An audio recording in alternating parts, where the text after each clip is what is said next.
Bienvenue à tous à cette formation consacrée au logiciel Adobe Lightroom, qui est actuellement en version 4. Cette version 4 est sortie mi-2012 et actuellement, en mars 2013, nous en sommes à la version 4.3. Adobe Lightroom est un logiciel extraordinaire pour faire trois grandes choses avec vos photos. La première, gérer votre photothèque. La deuxième, développer de façon très sophistiquée les photos, surtout lorsqu'elles proviennent de votre appareil photo numérique au format RAW, et ensuite de pouvoir diffuser vos photos avec différentes méthodes, l'impression, la création de diaporamas, une page web, ou bien en plaçant vos photos sur une carte Google.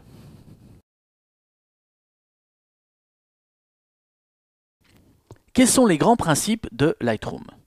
Tout d'abord, la photothèque. Vous avez la possibilité de stocker vos images où vous le désirez, que ce soit sur un disque externe, un serveur, dans n'importe quel dossier de votre disque dur, ou bien de déplacer ou de copier cette photo dans la photothèque de Lightroom. Ensuite, Lightroom possède un nombre considérable de fonctions qui rendent la gestion de cette photothèque très puissante. Toute une série de possibilités en matière de tri, de collection, c'est-à-dire de rassembler un certain nombre de photos selon un critère personnel ou selon des critères dynamiques.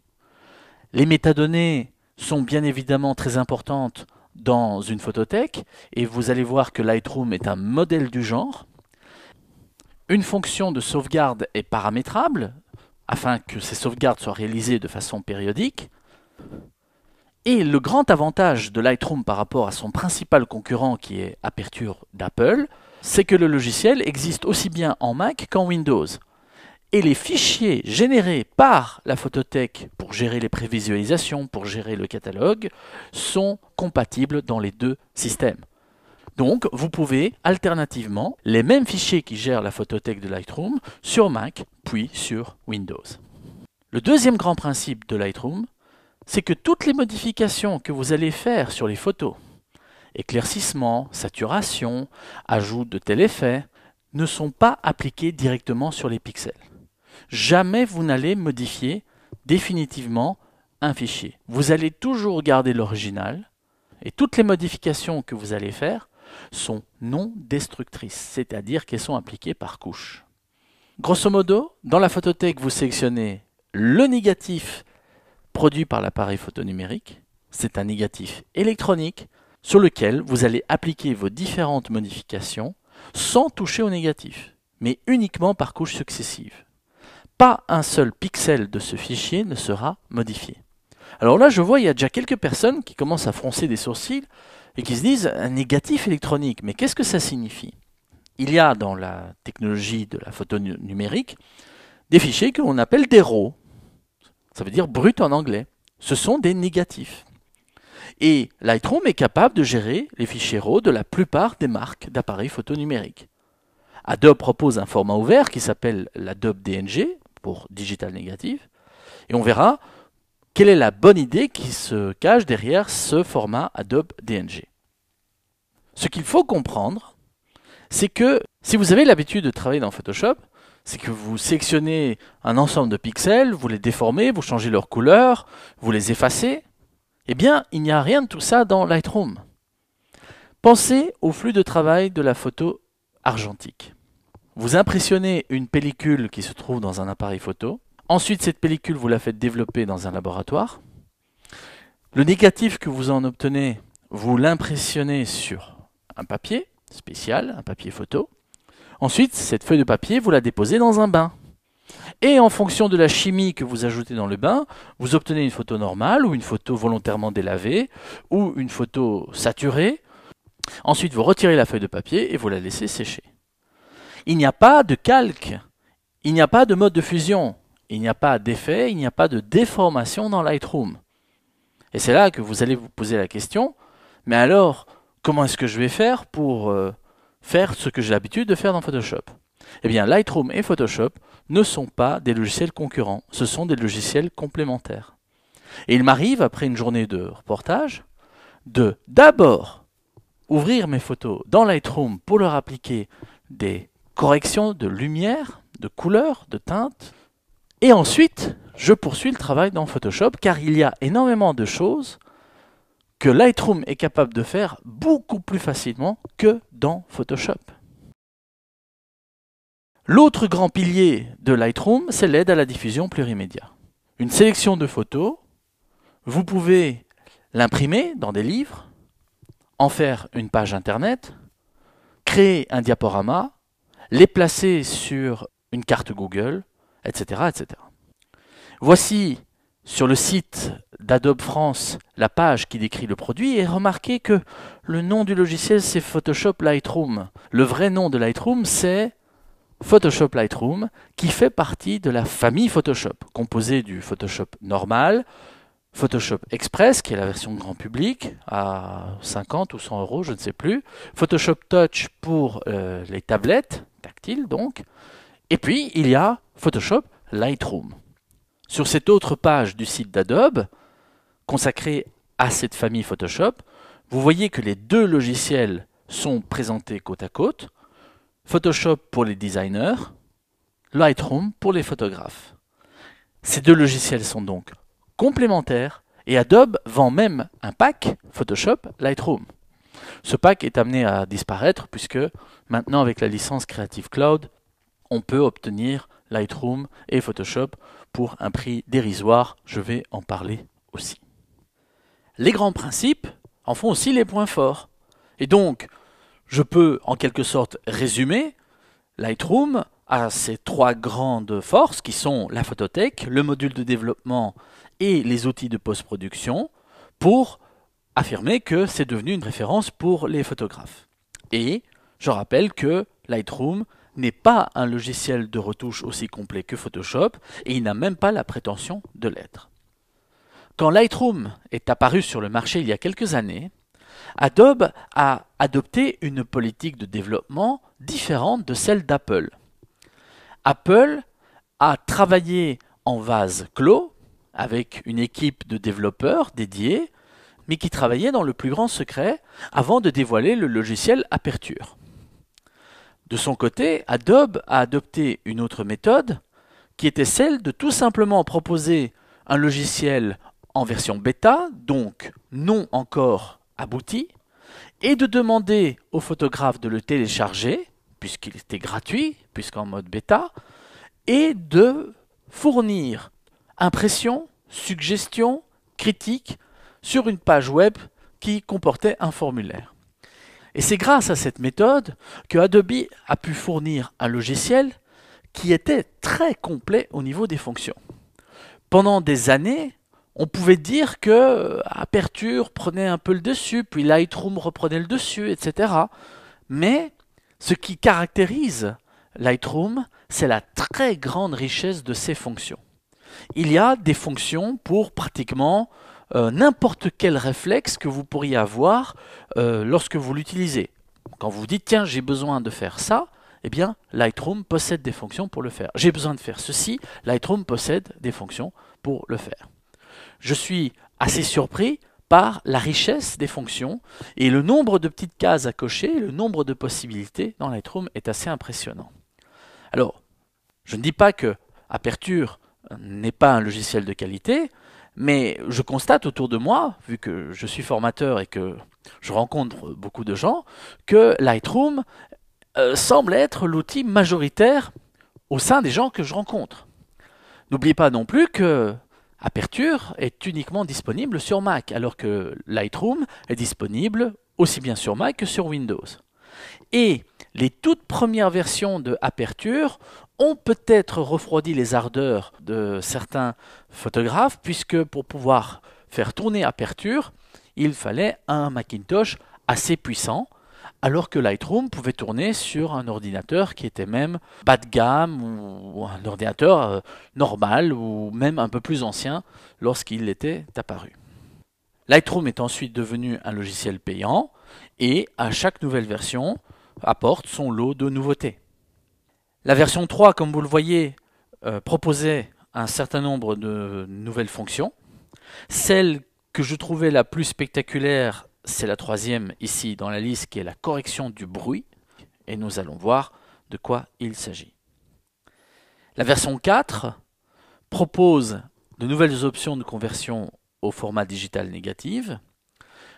L'outil pinceau comporte à présent une dizaine de réglages. On peut aussi maintenant réduire le bruit de façon locale, alors qu'avant ce n'était que sur l'image dans sa globalité. Et une nouvelle méthode de travail est apparue dans Lightroom 4.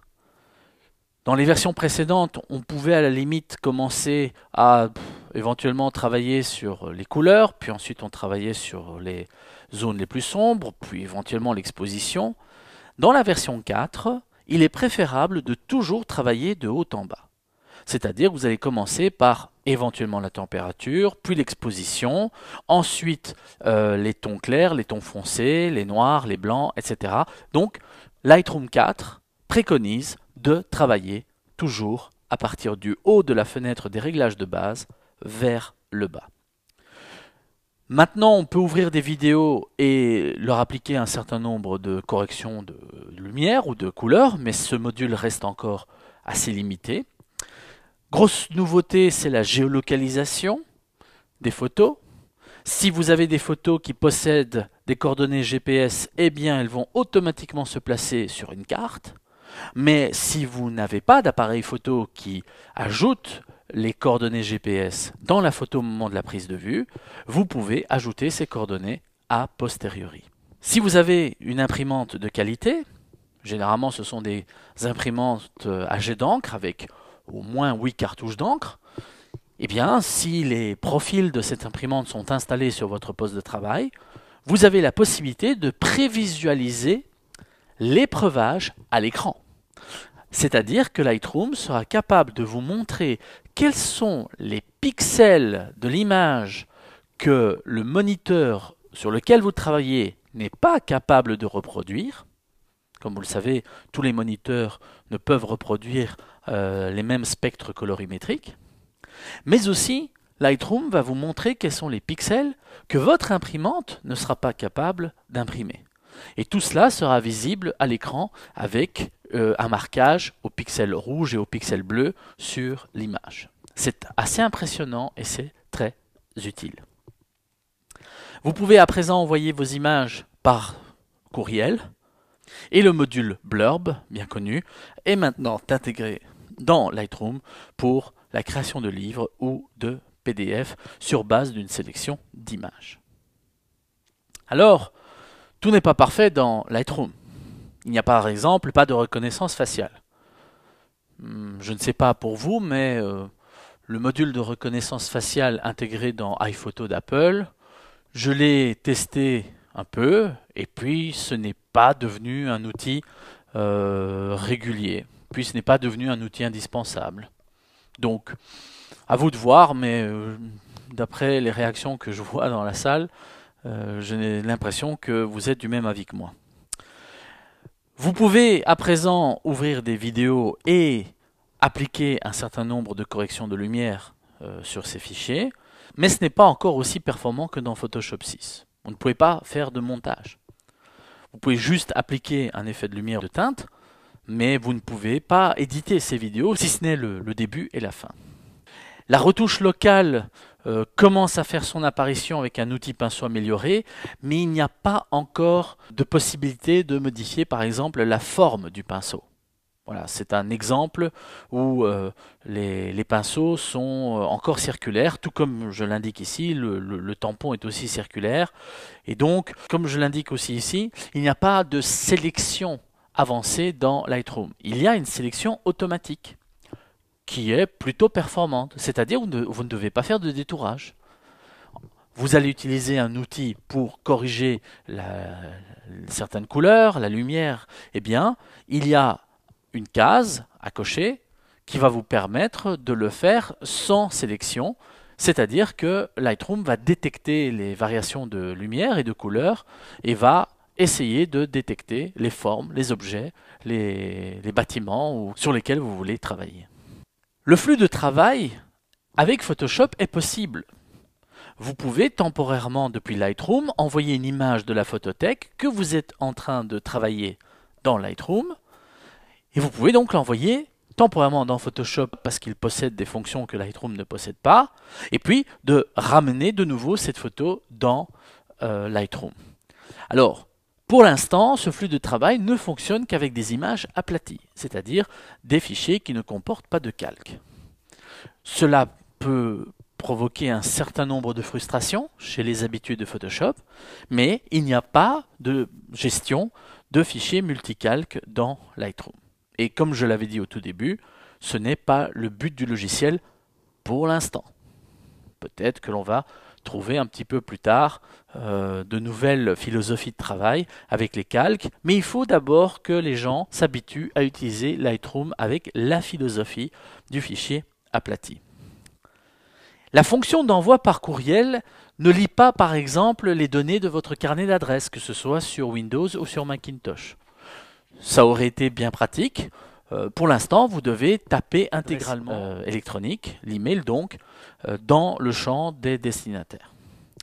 Et si vous voulez créer un diaporama au départ d'une sélection de photos, vous ne pouvez pas ajouter une vidéo dans cette sélection puisque le diaporama ne peut se faire qu'à partir d'images statiques. Ce cours utilise quelques fichiers d'exercice d'un livre que je vous recommande chaudement. Et en plus de vous le recommander, je vous l'offre, puisque tous les participants reçoivent ce livre, puisque j'en ai acheté une bonne vingtaine pour l'année. Ce que j'ai trouvé très intéressant, ce que j'ai trouvé de très bien fait dans ce livre, c'est la pédagogie. L'auteur, Gilles Théophile, explique de façon très agréable et de façon très complète aussi le logiciel dans toutes ses subtilités, dans toutes ses nuances, en indiquant aussi les limites, et il propose une série de fichiers d'exercices qui sont originaux. Alors, je vais utiliser dans ce cours quelques fichiers d'exercices qui sont issus du CD-ROM, quelques fichiers d'exercices qui proviennent de ma propre photothèque, et quelques fichiers d'exercices qui proviennent d'Adobe pour les démos Lightroom. Ce livre, vous pouvez le trouver bien sûr facilement sur Internet, sur le site des éditions Erol ou bien sur Amazon.fr. Après l'introduction d'usage, nous allons passer à la première partie, l'installation du logiciel.